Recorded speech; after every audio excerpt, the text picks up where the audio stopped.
గజం భూమి కేవలం 5,500 రూపాయలతో 135 గజాల భూమి కేవలం 7 లక్షలు మాత్రమే. సో హలో గైస్, పల్లవి ప్రశాంత్ ఇష్యూ మనం చూస్తున్నాము. ఇలా విన్ అయ్యాడో లేదో బిగ్ బాస్ సీజన్ 7 ట్రాఫీ అలా బయటికి వచ్చాడు. అక్కడి నుంచి స్టార్ట్ అయింది రచ్చ.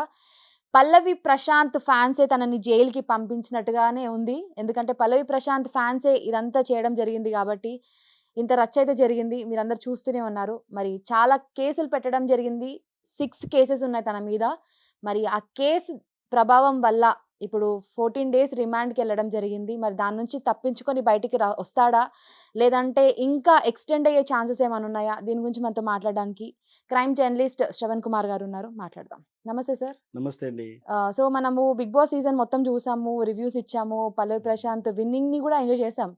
బట్ ఇది అన్ఎక్స్పెక్టెడ్ గా జరిగింది. ఓవరాల్ గా ఇప్పుడు చూసుకుంటే పల్లవి ప్రశాంత్ జైల్లో ఉన్నాడు. మొత్తం కూడా దాని గురించే జరుగుతుంది రచ్చ. మీకేమనిపిస్తుంది? అంటే పల్లవి ప్రశాంత్ జైలుకి వెళ్ళడం కరెక్టా మీ దృష్టిలో?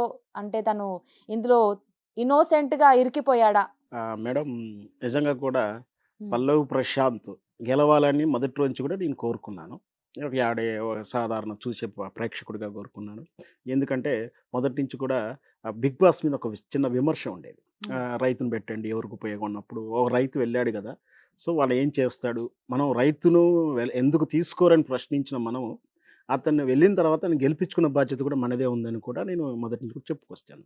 సో ఎనీ మళ్ళీ ఆయన పార్టిసిపేట్ అవ్వడం, విన్నర్ అవ్వడం సంతోషమే. కానీ ఒక సినిమా డైలాగ్ మాత్రం అంతా మీరే చేశారన్నట్టు ఆ పల్లవి ప్రశాంత్ని ఎవరైతే గెలిపించుకున్నారో వాళ్ళు గెలిపించిన వాళ్ళే తీసుకెళ్ళి జైల్లో చిప్పకుడు తినేలా చేశారో ఆ అభిమానులే.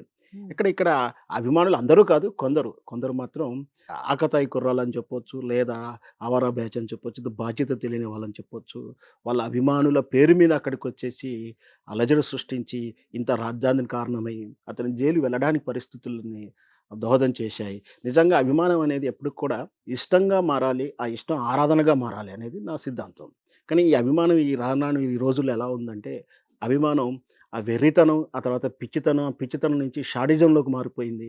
మనం రోజు చూస్తున్నాం సోషల్ మీడియాలో కూడా రాజకీయ నాయకులు అభిమానించే రాజకీయ నాయకుల మీద వీళ్ళు ట్రోల్ చేయడం, వాళ్ళు ట్రోల్ చేయడం, విపరీతంగా మార్ఫింగ్ ఫోటోలు పెట్టడం, సినిమా తారలు, సినిమా హీరోల మీద కూడా జరుగుతుంది. అలాంటి వెర్రి షాడిజం అభిమానమే ఈరోజు బిగ్ బాస్ అభిమానం కూడా చెప్పొచ్చు. చాలా బ్యాడ్ లక్. ఎందుకంటే ఏదైతే మంచి ఉద్దేశంతో ఆయన రాయొచ్చో, సరే నిజంగా ఆయన చేస్తాడా చేయడో తెలియదు. రైతుకు మంచి చేస్తాను, నాకు ఏదైనా ప్రైజ్ మనీ వస్తే రైతుకు సహకరిస్తాను, రైతుకే హెల్ప్ చేస్తాను అయితే అది గేమ్ కోసం మాట్లాడినా ఆయన ఉద్దేశపూర్వకంగా ఏదైనా సరికి అనడం అయితే సంతోషమే. సరే గెలిచాడు కదా అన్న సంతోషపడి ఆరోలోపే ఇతను జైలుకి వెళ్ళాల్సిన పరిస్థితి వచ్చింది. బహుశా దీంట్లో ఆయన ప్రమేయం ఎంతవరకు ఉందనేది ఇక పూర్తి సమాచారం అంటే పూర్తిగా తెలుసుకున్న తర్వాతే మనం అనొచ్చు. కానీ జరిగిన సమాచారం ప్రకారం ఇతను ఒక తప్పు ఉంది, కానీ మిగతా అంతా బాధ్యత చేస్తూ అతను జైలుకి వెళ్ళి రావాల్సిన పరిస్థితి మాత్రం నిజంగా బాధ అనిపిస్తుంది. సో పల్లవి ప్రశాంత్ని జైలు వరకు ఇడ్చుకెళ్ళింది మాత్రం ఫ్యాన్సే. వాళ్ళు ఎవరి ఫ్యాన్స్ అనేది మనము ఒడిగట్టలేము. బట్ ఇప్పుడు బాలకృష్ణ గారికి ఫ్యాన్స్ ఉంటారు, చిరంజీవి గారికి ఫ్యాన్స్ ఉంటారు. వాళ్ళు ప్రతి స్టేజ్ మీద చెప్తుంటారు, మాకు గొడవలు ఉండవు, మీరు గొడవ పడకండి అని. మరి అట్లాంటిది పల్లవి ప్రశాంత్ విషయంలో తనకున్న ఫ్యాన్స్ చాలా వైల్డ్ గా ఉన్నట్టున్నారు. యాక్చువల్గా ఈ పరిస్థితికి దాపరిస్తానికి కారణం, ఆ రోజు అంత జరగడానికి కారణం ఒక కోణం ఉందండి. ఏమిటంటే పల్లవి ప్రశాంత్ విజేత కావాలని అందరూ కోరుకున్నారు. కానీ ఎందుకో ఒక రూమరు, ఒక చర్చ సోషల్ మీడియాలో జరిగింది. అదేంటంటే పల్లవి ప్రశాంత్ విన్నర్ కాకుండా శివాజీని విన్నర్ చేస్తుంది, బిగ్ బాస్ రాంగ్ గేమ్ ఆడుతుంది, వాళ్ళు ఏదో కమర్షియల్గా ఏదో ఆశించి మ్యానిపులేట్ చేస్తున్నారు. పల్లవి ప్రశాంత్ మీద కాకుండా శివాజీని లేదా అని ఒక వర్గం, కొంత అమర్దీప్ గెలుస్తానికి ప్రయత్నం చేస్తున్న అమర్దీప్ విజేత అయిపోయాడని కూడా ఒక చిన్న చర్చ జరిగింది. సో అలాంటి చర్చే వీళ్ళని ఆవేశాన్ని కట్టలు తెంచుకొని అట్టెట్లా జరుగుతుంది చేద్దాం పద అని చెప్పి ఈ హైదరాబాద్ పరిసర ప్రాంతంలో ఉన్న వాళ్ళు బహుశా ఆ రాత్రి అన్నపూర్ణ స్టూడియోకి రావడానికి ఆ కారణం ప్రేరణ కావచ్చు. అక్కడికి వచ్చిన తర్వాత అక్కడ జరుగుతున్న వాతావరణం జనరల్గా ఏంటంటే ఇటు నుంచి అమర్దీప్ అభిమానులు వచ్చారు, జెండల అభిమానులు వచ్చారు, అందరూ ఆ ఉత్సాహం చూసేవాళ్ళు వచ్చారు, తారలు వస్తారు కాబట్టి చూడడానికి సామాన్య జనం కూడా వస్తుంటారు. సో యాక్సెసిబిలిటీ ఉన్నంత వరకు హైదరాబాద్ కానీ అన్నపూర్ణ స్టూడియో దగ్గరలో యాక్సెసిబిలిటీ ఉన్నంత వరకు అందరూ వచ్చారు. బట్ అక్కడ చిన్న చర్చ జరిగింది. ఆ చర్చలో ఒకరికొకరు వాదోపవాలు వెరసి ఆ టైంలోనే వీళ్ళు బయటికి వచ్చే ప్రయత్నం చేయడం, ఒకరిని అనుకోవడం. ఇక్కడ అభిమానం అని చెప్పలేం, వాళ్ళని షాడిస్టులని చెప్పాలి. ఎందుకంటే ఒక మరుగుజ్జు ఆలోచనలు వాళ్ళకు. ఏంటంటే మనకు అభిమానించే హీరోనే మనం అభిమానించాలే కానీ అంతకు మించి ఆ అభిమాన హీరోకి ఆపోజిట్ ఉండే వర్గాన్ని ఇంతలా ద్వేషించడం అనేది నిజంగా పశుత్వ లక్షణాలుగానే చెప్పొచ్చు. ఎందుకంటే వాస్తవానికి పల్లవి ప్రశాంత్ గెలిచాడంటే, హీరో గెలిచాడంటే మనకు సినిమా సూత్రంలో హీరోకి అంత క్రేజ్ వస్తుందంటే అంత సమాన స్థాయిలో విలన్ ఉంటాడు కాబట్టి హీరోకి ఆ ఫ్యాక్టర్స్ వస్తాయి. అంత వెలివేట్ అవుతాడు. ఈరోజు పల్లవి ప్రశాంత్ గెలిచాడంటే ఆ పల్లవి ప్రశాంత్‌కి అపోజిట్ రన్నర్‌గా ఉన్నటువంటి అమర్‌దీప్, శివాజీ అంత కాంపిటీషన్ ఇవ్వబట్టి ఆయన గెలిచాడు. అంటే ఈ గెలుపు కారణం వాళ్ళు. అంటే వీళ్ళు పల్లవి ప్రశాంత్‌ని దండ ఎంతేసి గౌరవిస్తారో అంతకన్నా ఎక్కువ ఇవి అమర్‌దీప్‌ని, శివాజీని గౌరవించాలి. ఇది మెచ్యూరిటీ మైండ్ చేయాల్సిన విధానం. అంటే ఆయన అభిమానించే వాళ్ళు గెలవడానికి పరోక్షంగా కారణమైనప్పుడు వాళ్ళకు ఒక నమస్కారం పెట్టుడు. వాళ్ళకు కూడా ఒక దండేసి విధానం వదిలేసి కానీ ఇక్కడ ఒకవేళ పల్లవి ప్రశాంత్ ఓడిపోయి ఉంటే, ఎందుకంటే తన ఫ్యాన్ బేస్ చాలా పెద్దది. అవును. ఒకవేళ ఓడిపోతే ఇలాంటి రచ్చ చేస్తే ఓకే, మా పల్లవి ప్రశాంత్ ఓడిపోయాడు అన్న కోపంలో చేసిన ఒక అర్థం ఉండేది. బట్ గెలిచాడు. ఓడిన కంటెస్టెంట్ అంటే ఎవరైతే సెకండ్ వచ్చారో తను ఓడిపోలేదు, but still second runner up తను. యెస్. తన కార్ మీద దాడి చేయడము దీన్ని ఏ విధంగా చూడొచ్చు? ముఖ్యంగా నిజంగా కూడా అమర్‌దీప్ ఆ ఫ్యామిలీ లేడీస్ ఆ కార్‌లో ఉన్నప్పుడే దాడి చేశారంటే నిజంగా రాక్షసత్వం చెప్పాలి. అంటే ఇది ఏది కూడా ఇక్కడ జరిగినటువంటి పల్లవి ప్రశాంత్‌కి ఏం సంబంధం ఉండదని నా ఉద్దేశం. ఎందుకంటే ఆయన గైడ్‌లైనో లేదా ఆయన స్కెచ్ చేస్తనో ఆయన ప్లాన్ చేసి జరిగిందైతే కాదు. యాదృచ్ఛికంగా అభిమానుల పేరు మీద వచ్చినటువంటి వ్యక్తులు చేసినటువంటి దుదుడుకు స్వభావంతో చేసినటువంటి ఆ దాడిగా చూడాల్సింది తప్పించి పల్లవి ప్రశాంత్‌కి అయితే ఏం సంబంధం ఉండదని నా అభిప్రాయం. మరి ఇప్పుడు వాళ్ళంతా డై హార్డ్ ఫ్యాన్స్ కదా, వాళ్ళే ముందుకొచ్చి చేసింది పల్లవి ప్రశాంత్ కాదు, మేము పగలగొట్టింది మేము, దాడి చేసింది మేము అని ముందుకు రావాలి కదా నిజమైన ఫ్యాన్స్ అయితే? రారు కూడా. ఎందుకంటే ఇప్పుడు పోలీసులు కేసులు ఇవన్నీ ఉన్నాయి కాబట్టి మనం ఇప్పటికి కూడా ఏంటి వాళ్ళు మనం చూసాం వీడియోలో కూడా చంపేస్తాం, నేను నరికేస్తాం అని కూడా ఒక్కొక్కటి అంటున్నటువంటి అది అభిమానం అన్నారు, వెర్రితనం అంటారు. అట్లాంటి వాళ్ళు ఈ విధంగా దాడి చేసి పాసం వాళ్ళు అభిమానించేటువంటి ఆ పల్లవి ప్రశాంత్ని ఇప్పుడు జైలు పాలు చేశాడు. అంటే ఎంత కష్టపడి నిర్మించుకున్నటువంటి ఆయన క్రేజ్ అయితే ఆ పేరుని వీళ్ళే ఖరాబ్ చేశారు కదా. దీని అభిమానం అనకూడదు, షాడిస్టులు అని చెప్పాలి. అండ్ అలాగే ఒకవేళ పల్లవి ప్రశాంత్ ఓడిపోతే బిగ్ బాస్ సెట్ ని తగలబెట్టేస్తాం, అన్నపూర్ణ సెట్ ని తగలబెట్టేస్తాం అని కూడా అవును అన్నారు. అన్నారు. నిజంగా ఘోరం. ఇంకా ఘోరం, ఇంకా తీవ్రంగా ఉండేదో ఆ రాత్రి ఏం జరిగేదో మరి. ఆ రాత్రి అన్నపూర్ణ స్టూడియో మీద ఏం చేసేవాళ్ళు. కానీ నిజంగా ఇలాంటి పరిస్థితులు వస్తే నెక్స్ట్ టైం మాత్రం బిగ్ బాస్ నిజంగా కూడా ఆ యాజమాన్యం అయితే ఆ ప్రొడక్షన్ కంపెనీ అయితే చాలా కట్టుదిట్టమైన చర్యలు చేసుకోవాల్సింది. ఎందుకంటే ఇంకా నన్ను అడిగితే సిటీకి దూరంగా పెట్టుకుంటే ఇంకా బెటర్ అనిపిస్తుంది. లేదా ఇంత అలజడి సామాన్యుడికి ట్రాఫిక్ జామ్ అవ్వడం. నిన్న ఆ అలజడిలో అప్పుడు చదువుతున్నప్పుడు నిన్న సండే కాబట్టి అందరూ కూడా ఫ్యామిలీస్ ఏదో ఒక టూర్కి వెళ్ళి ఆ పక్కకి టూరిజం పక్కకి వెళ్ళి వస్తుంటారు, లేదా ఆఫీసులకి వెళ్ళి వచ్చేవాళ్ళు. చిన్న పాపలు, పెద్దవాళ్ళు, అమాయకులు, వృద్ధులు అందరూ ఉంటారు ఆ బస్సులలో కానీ ఆ జర్నీ చేసిన వాళ్ళు ఎంత భయాందోళనకు గురై ఉండొచ్చు. ఎందుకంటే ఇంకొకటి ఈ హైదరాబాద్ అల్లర్లు జరగకుండా ఇవన్నీ చాలా కాలం అయిపోయింది. మనకి అప్పుడెప్పుడు గతంలో చూసాము. ఇట్లా ఒక్కసారిగా రాగానే వాళ్ళంతా భయాందోళనకు గురవుతారు. ఏదన్నా హార్ట్ వీక్ ఉన్న వాళ్ళ పరిస్థితి ఎలా ఉంటుంది, వాటన్నిటి కారణం అవుతున్నప్పుడు వీటిని ఇంకా భవిష్యత్తులో ఇలాంటి కార్యక్రమాలు జరుగుతున్నప్పుడు ఇటు పోలీస్ వాళ్ళు కానీ ఆ తాలూకు ఛానల్స్ వాళ్ళు కూడా ఇంకా జాగ్రత్తలు తీసుకోవాలి. మొత్తం 6 సెక్షన్లు కదా, 5 బెయిల్ వస్తాయి, ఒకటి మాత్రం అన్బెయిలబుల్ ఉంది. అంటే పబ్లిక్ సర్వెంట్ ని, గవర్నమెంట్ సర్వీస్ ని వర్క్ చేయనివ్వలేదు, వాళ్ళ డ్యూటీస్ ని అడ్డుకున్నారు అని ఒక పెద్ద కేసు అయితే బలంగా ఉన్నట్టు కనిపిస్తుంది. మరి ఇక్కడ పోలీసులు గెలుస్తారా, పల్లవి ప్రశాంత్ గెలుస్తాడా? దీని నుంచి బయటకు వచ్చే ఛాన్సెస్ ఉన్నాయా? యాక్చువల్గా ఏంటంటే మన చట్టాల ప్రకారం ఏంటంటే ఒకరి మీద ఆరోపణ చేస్తున్నప్పుడు నిజంగా ఆ సంఘటన జరిగిందా, ఆ ఆరోపణ అంటే ఎవరైనా దాడి చేశారని చెప్పినప్పుడు నిజంగా దాడి జరిగే అవకాశాలు ఉన్నాయా లేవా, దాన్ని ఇంకో భాషలో ఏం చెప్తారంటే సర్కమ్స్టెన్స్ ఎవిడెన్స్ అంటారు. నిజంగా ఇప్పుడు నేను వెళ్ళి పోలీస్ స్టేషన్కి వెళ్ళి ఎవరినో నా మీద దాడి చేశారు అని చెప్పితే నిజంగా వాళ్ళు దాడి చేశారా, దాని తాలూకు నా మీద గాయాలు ఉన్నాయా, ఇవి చెప్పగలిగితే కేసు అవుతుంది. సో అలాగే పల్లవి ప్రశాంత్ ఇప్పుడు నిన్నటి కేసులు ఏంటంటే అక్కడికి రావడం, బస్సుల మీద దాడి జరగడం ఇవన్నీ జరిగినాయి కాబట్టి ఆయన మీద కేసు దాఖలయ్యే అవకాశాలు ఉన్నాయి, దాఖలైనవి. దాంట్లో అతని మీద ఉన్నటువంటి ఫిర్యాదులు చేసినటువంటి సెక్షన్ల ప్రకారం వాస్తవానికి కంప్లైంట్ ఎవరంటే ఇక్కడ డ్యూటీలో ఉన్నటువంటి జూబ్లీహిల్స్ ఎస్ఐ అని తెలుస్తుంది. ఎస్ఐ కంప్లైంట్ తోటి కేసు అయింది. సరే జరిగినటువంటి వాతావరణం ఏంటి, ఆ పెట్టిన సెక్షన్లు ఏంటి అనేది ఆ రోజు వాతావరణం ఏముంటుంది, ఆ తర్వాత రేపు ఆ కోర్టు వాదోపవాదం జరుగుతున్నప్పుడు ఎంతవరకు నిలబడుతుంది అనేది ఈ పెట్టినటువంటి సెక్షన్లు, ఆ సెక్షన్ల తాలూకు వీళ్ళిచ్చే ఎవిడెన్స్ ప్రకారం ఉంటుంది. వాటి గురించి ఒకసారి చర్చిద్దాం. వీళ్ళ మీద పెట్టిన ఫస్ట్ కేసు సెక్షన్ ఏంటంటే, అయితే ఇప్పుడు పల్లవి ప్రశాంత్ మీద పెట్టినటువంటి సెక్షన్లు ఏంటంటే ఫస్ట్ 147. ఈ 147 ఐపీసీ సెక్షన్ ఏం చెప్తుందంటే అల్లర్లు చేస్తూ ఇతరులకు నష్టం చేయడం కానీ అల్లర్లు విధ్వంసం చేసినప్పుడు ఇళ్లలో పాల్గొన్న వాళ్ళకి ఈ 147 సెక్షన్ వర్తిస్తుంది. ఈ 147 ప్రకారం 2 నుంచి 2 సంవత్సరాల వరకు శిక్ష కానీ ఇంకా జరిమానా గాని ఉండవచ్చు. ఇది నాన్ బెయిలబుల్ అయినా కూడా బెయిల్ తీసుకునే అవకాశాలు ఎక్కువ ఉంటున్నాయి. సో, ఇది జడ్జి దగ్గర అంటే న్యాయస్థానం నుంచి మనం బెయిల్ తీసుకోవచ్చు. దాని తర్వాత ఇంకొక కేసు 148 సెక్షన్. ఇది మారణాయుధాలతోటి ఇతరుల్ని చంపే ప్రయత్నం, చంపేయటానికి దాడి చేయడము, దాని మారణాయుధం చేతిలో కలిగి ఉండడము, ఇతరుల మీదనే భయాందోళనకు గురి చేయడం అనేది 148 చెప్తుంది. ఇది కూడా 2 సంవత్సరాలకు శిక్ష పడే అవకాశాలున్నాయి. ఈ పల్లవి ప్రశాంత్ మీద పెట్టినటువంటి ఈ ఆరోపణలు అయితే 147, 148 ఉన్నాయో, వీళ్ళయి చెప్తున్నటివి ఏందంటే రాళ్ళతో దాడి చేశారు. ఆ సమూహానికి ఇతను నాయకుడు వహించాడు. ఇతని అభిమానులు అయితే ఇతని ప్రమేయం ఉందనే ఉద్దేశంతోనే పెట్టిన కేసులు. ఓకే. బహుశా నాకున్నటువంటి దాడి చేసిన మాట వాస్తవం, దాడి జరిగిన మాట వాస్తవం. ఆ దాడి చేసిన వాళ్ళకి ఇతనికి సంబంధం అనేది వాస్తవానికి అభిమానులైనప్పటికీ వ్యక్తిగత పరిచయాలు లేవు కాబట్టి, రేపొద్దున వాదోపవాదాలలో ఈ పల్లవి ప్రశాంత్ సూచనల మేరకే లేదా గైడ్ ఇస్తేనే లేదా ఆయన ఆదేశిస్తేనే వీళ్ళు దాడి చేసినట్టు వీళ్ళు నిరూపించలేరు.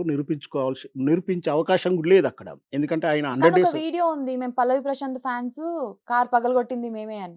వానికి శిక్షార్హుడు. కానీ పల్లవి ప్రశాంత్ చెప్పితేనే నేను చేసినైతే ఆయన సూచనలు చేస్తేనే చేసిన ఆయనే చెప్పాలి కదా! హ్మ్. అప్పుడు ఆయనకు అతనికి శిక్ష పడుతుంది. ఇతనికి పడదు. అంటే పల్లవి ప్రశాంత్‌కి పడదని నా ఉద్దేశం ఈడ. ఓకే. ఎవరైతే జరిగిన మాట వాస్తవం, దాడి జరిగిన మాట వాస్తవం. దాడికి కారణమైన వాళ్ళకు వాళ్ళని దొరికితే అంటే వీళ్ళు పట్టుకోగలిగితే వానికి శిక్ష పడుతుంది. హ్మ్. కానీ అతను చేసిన నేరానికి పల్లవి ప్రశాంత్‌కి ఏం సంబంధం లేదు.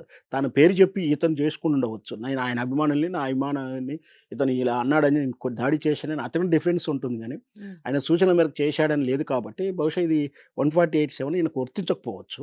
ఓకే. అంటే ఇలా నుంచి సేవ్ అవుతాడని నా ఉద్దేశం. హ్మ్. 147 కూడా అలాగే ఉంది. తర్వాత ఇది 290 సెక్షన్ కొంచెం చిన్నపాటి సెక్షను. హ్మ్. బహిరంగ ప్రదేశాల్లో అల్లర్లు చేయడం కానీ, అల్లరి చేస్తున్నప్పుడు అందులో ఉండడం. న్యూసెన్స్. ఈ న్యూసెన్స్ చేసినప్పుడు చిన్నపాటి 200, 300 పెనాల్టీ తోటి పోతుంది. ఇది పెద్ద విషయం కాదు. 353 అనేది ఇది చాలా సీరియస్. ఎందుకంటే ప్రభుత్వ ఉద్యోగిని తన విధులు నిర్వర్తించకుండా ఆటంకించడం, బెదిరించడం, ఆయనను భయాందోళనకు గురి చేయడం, లేదా అతన్ని నష్టం చేయడము, దాంతోపాటు ప్రభుత్వ ఆస్తులను నష్టం చేయడం కానీ ఇట్లాంటివి ఉన్నప్పుడు 353 ఉంది. ఇది కొంచెం స్ట్రాంగ్ ఉంటుంది. ఇది స్ట్రాంగే. సో, ఈ సెక్షన్ కూడా పల్లవి ప్రశాంత్‌కి అంతగా ప్రభావితం చేయదు అని నా ఉద్దేశం. ఎందుకంటే వాళ్ళు మౌఖిక ఆదేశాలు ఇచ్చారు పల్లవి ప్రశాంత్‌కు, మీరు ఇక్కడ ఉండొద్దను, ఇక్కడ వెళ్ళొద్దని. హ్మ్. ప్లస్ మీ ఇక్కడి నుంచి వెళ్ళమన్నాడు. ఇది ఎంత కూడా నిషేధిత ప్రాంతం, ర్యాలీ అన్నాడు. బహుశా రేపొద్దున ఈ హైదరాబాద్ గాని, ఇక్కడ నేను 100 డేస్ లోపల ఉన్నా కాబట్టి, ఇక్కడ పోలీసు వాళ్ళు ఏ సెక్షన్‌లు పెట్టారో నాకు సరిగ్గా అవగాహన లేదు. వాళ్ళు మౌఖికంగా చెప్పారు వెళ్ళమని. వెళ్ళే ప్రయత్నంలో నా ఫ్యాన్స్ అడ్డం ఉన్నారు. నేను వెళ్ళలేకపోయాను. ఇట్లా డిఫెన్స్ ఉండే అవకాశం ఉంది కాబట్టి 353 కూడా అంత ప్రభావితం చూడకపోవచ్చు. కానీ అరెస్ట్ చేస్తానికి మాత్రం 353 మెయిన్ కారణమైంది. అరెస్టు కానీ రిమాండ్‌కి వెళ్ళడానికి బలమైన కారణమైనప్పుడు కూడా ఈయన రేపొద్దున శిక్షించడానికి, శిక్ష పొందడానికి ఇవి పెద్దగా నిలబడే అంశాలు కాదు. ఎందుకంటే అతని ప్రమేయం లేకుండా జరిగినటువంటి విషయం. కాకపోతే పల్లవి ప్రశాంత్ ఏం చేశాడంటే పోలీసు వాళ్ళు గానీ, బిగ్ బాస్ యాజమాన్యం ఇచ్చిన సూచనలు అవాయిడ్ చేసుకుంటూ ర్యాలీగా వెళ్ళొద్దు, లేదా అటు సైడ్ వెళ్ళొద్దు అన్నప్పుడు వెళ్ళాడు. రేపొద్దున అతను ఏం చెప్పే అవకాశం ఉంది? లేదా గానీ ఆయన లాయర్ గాని చెప్పే అవకాశం ఉందంటే, నాకు హైదరాబాద్ కొత్త, రూల్స్ కొత్త. నాకు ఆ విషయం తెలవదు. ఎక్కడికెళ్తున్నానో తెలవదు. నా ఫ్యాన్స్ వెంటబడ్డారు. లేకపోతే నా డ్రైవరు ఆయనకు కూడా తెలవదు. ఎటో వెళ్ళాము. అక్కడికెళ్ళేసరికి పబ్లిక్ గూడున్నారు. అప్పటికి కూడా పోలీసులు చెప్పారు. నేను వెళ్ళిపోయాను. ఇలా డిఫెన్స్ చేసుకునే అవకాశాలున్నాయి. కాబట్టి ఇవి కూడా పెద్దగా ఆయన ప్రభావితం చేయకపోవచ్చని నా ఉద్దేశం. అంటే వాళ్ళు సిటీ తిరగడానికి వెళ్ళలేదు కదా! ఎగ్జిట్ మెయిన్ గేట్, బ్యాక్ గేట్‌కి డిఫరెన్స్ తెలీదా? తెలవదంటాడు. హ్మ్. నాకేం తెలుసు, స్టూడియో కొత్త, నేను షూటింగ్‌లకి రాలేదు. ఆ చీకట్లో వెళ్ళాను. అక్కడ అంత టీమ్ ఉంటారు కదా! టీమ్ అదే కదా ఇక్కడ నేననేదంటే ఎస్కేప్ అవ్వడానికి అవకాశం ఉంది. ఆ సెక్షన్ నాకు ఆ మరి విధానం ఇట్లాంటి తెలవదు. సిల్లీ రీజన్స్ వింటారంటారా? ఆ అంటే చట్టం ఎగ్జిట్ సెక్షన్ అంతే. నా అన్నపూర్ణ స్టూడియో నాది కాదు. వెళ్ళాను. బైక్ నుంచి వెళ్ళమన్నారు. అలా వెళ్ళాను. అటు నుంచి ఏ రూట్ ఎలా వెళ్ళిందో తెలవదు. హ్మ్. యూ టర్నులు, ఈ సింగిల్ వేలు, వన్ వేలో నాకు తెలవదు. హ్మ్. నేను అటు వెళ్ళాను. అక్కడ కూడా పబ్లిక్ ఉన్నారు.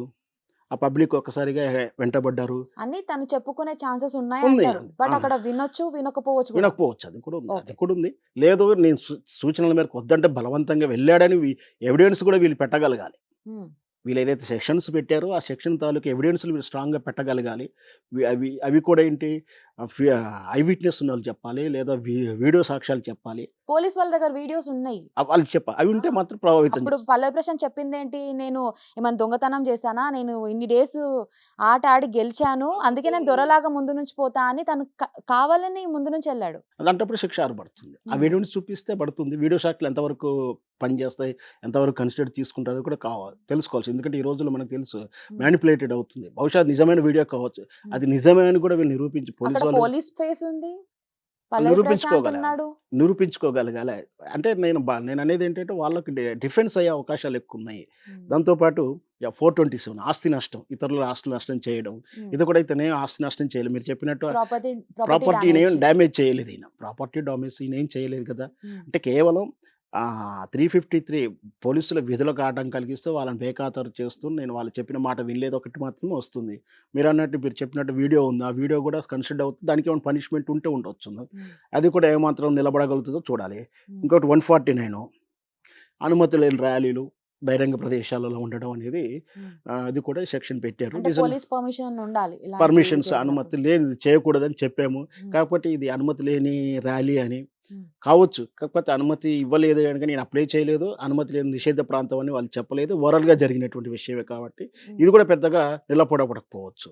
ఏదైనా సరే కేవలం అక్కడ జరిగిన దాడి మాత్రం వాస్తవం. ఆ దాడికి కారణం పల్లవి ప్రశాంత్ కాదు. కేవలం అతను వీళ్ళ సూచనలు కాదని చెప్పేసి నిజికల్గా అంటే ప్రాక్టికల్గా ఆలోచిస్తే వాళ్ళ సూచనలు కాదని అవాయిడ్ చేస్తూ ఆయన ఒక మూస ధోరణిలో లేకపోతే కేర్లెస్గా ఏం జరుగుతుందిలే, నేను ఎంజాయ్ చేయాలని అభిమానుల దగ్గరికి వెళ్ళే విధానం అయితే ఏదో బుల్డోజ్ చేసి పోలీసుల ఆర్డర్ని బుల్డోజ్ చేసి వచ్చింది నిజంగా ఆయన చేసిన తప్పు. కాబట్టి ఇప్పుడు అనుభవిస్తున్నాడు. కాకపోతే పనిషబుల్ ఎంత పనిష్మెంట్ అవుతుంది ఏందనేది రేపు కోర్టు దగ్గర ఈ పోలీసులు ఇచ్చేటువంటి సాక్ష్యాలు, ఇతను చేసిన డిఫెన్స్ ఏ విధంగా ఉంటుంది. ఎక్కువ శాతం అయితే అంత పెద్దగా నిలబడే కేసులు అయితే కాదు కనిపిస్తుంది నాకు. మరి కేసు బిగ్ బాస్ యాజమాన్యం మీద ఎందుకు పెట్టలేదు, అంటే కంటెస్టెంట్స్ మీద ఎందుకు? ఇదే విషయం సోషల్ మీడియాలో కూడా బాగా చర్చ జరుగుతుంది. అదే ఒక ఉన్నత వర్గానికి, ఉన్నత సామాజిక వర్గానికి చెందిన వ్యక్తి, ఒక సెలబ్రిటీ వాళ్ళకో రాజకీయ నాయక కొడుకులో వాళ్ళ మీద అయితే ఈ విధంగా వెంటనే చర్యలు తీసుకుంటారా? ఆల్రెడీ ఇట్లాంటి రాజకీయ నాయకుల మీద అంటే అనుమతి లేని ర్యాలీలు, అనుమతి లేని ధర్నాలు, అనుమతి లేని దిష్టిబొమ్మ తజ్ఞాలు చాలా చేసి ఎన్నికల కోడ్ ఉల్లంఘించిన కేసులు కూడా ఇంకా చాలా ఉన్నాయి. ఎమ్మెల్యేల మీద ఇప్పుడు కాదు గతంలోంచి కూడా ఉన్నాయి. వాళ్ళ మీద పెట్టిన కేసులు ఈ రోజు కూడా చిన్న అక్షరం కూడా కదలలేదు. కానీ ఇలాంటి వెంటనే ఎందుకు కదులుతున్నాయి? ఇదే కేసు మరి బిగ్ బాస్ యాజమాన్యం మీద ఎందుకు పెట్టరు? ఆ ప్రొడక్షన్ ఛానల్ మీద ఎందుకు పెట్టరు? ప్రొడక్షన్ కంపెనీ మీద ఎందుకు పెట్టరు? పెడితే ఈ విధంగా జరుగుతుందా? అంటే బిగ్ బాస్ వాళ్ళకి ఏమైనా టర్మ్స్ అండ్ కండిషన్స్ ఉంటాయా? మీరు గేట్ బయటికి వెళ్ళిపోయాక మీకు ఎలాంటి సంబంధం ఉండదు? వాస్తవానికి జనరల్గా ఉంటుంది. ఎక్కడికైనా కూడా కంపెనీలో కూడా కంపెనీ ఏదైనా ఇండస్ట్రియల్ యాక్ట్ తీసుకున్నప్పుడు ఇండస్ట్రీ ఆ కంపెనీ కంపౌండ్లో జరిగినప్పుడు ఏమైనా ప్రమాదం జరిగితే వాళ్ళ బాధ్యత. లోపల ఏం జరిగినా అది వాళ్ళకి సంబంధించిన విషయం. మాకు చూసి ఇచ్చామంటే బయటకు వెళ్ళొద్దు అన్నాము. అప్పటికి కొంచెం వెళ్ళాడు. బయట జరిగిన దానికి నాకు ప్రమాదం ఉండదు, మాకు వర్తించదు అంటారు. బయట ఏం జరిగిన దానికి మాకు ఏం సంబంధం లేదు కూడా అనే అవకాశాలు ఉన్నాయి. నిజంగా కూడా ప్రాక్టికల్గా చూస్తే నిజంగా కూడా అలాగే వాళ్ళకి ఏం సంబంధం ఉండదు. సో పల్లవి ప్రశాంత్ ఓవరాల్ గా పోలీస్ వాళ్ళు చెప్పినట్టుగా ఎగ్జిట్ గేట్ నుంచి బ్యాక్ గేట్ నుంచి వెళ్ళుంటే ఇంత హడావిడి జరిగి ఉండేది కాదు. తను హ్యాపీగా తన సక్సెస్ ని ఎంజాయ్ చేసేవాడు. నిజంగా కూడా వాస్తవ ప్రాక్టికల్గా ఎట్లా ఉందంటే ఆయనకు ఎట్లా ప్రోక్ అయి ఉండొచ్చు అంటే మనకు తెలుసు అన్నప్పుడు వస్తాడు బ్యాక్ గేట్ అలా వెనక్కి వచ్చేసి ముందుకు వెళ్ళిన తర్వాత మళ్ళీ వెళ్తే మళ్ళీ అదే మెయిన్ ఇప్పుడు Bigg Boss road number 5 gate కి దగ్గర కొట్టాడు అని ప్రూఫ్స్ ఉన్నాయి. యా అయితే ఒకసారి పొరపాటు జరుగుతుంది, యా మళ్ళీ రిపీట్ చేయడం పొరపాటు కాదు.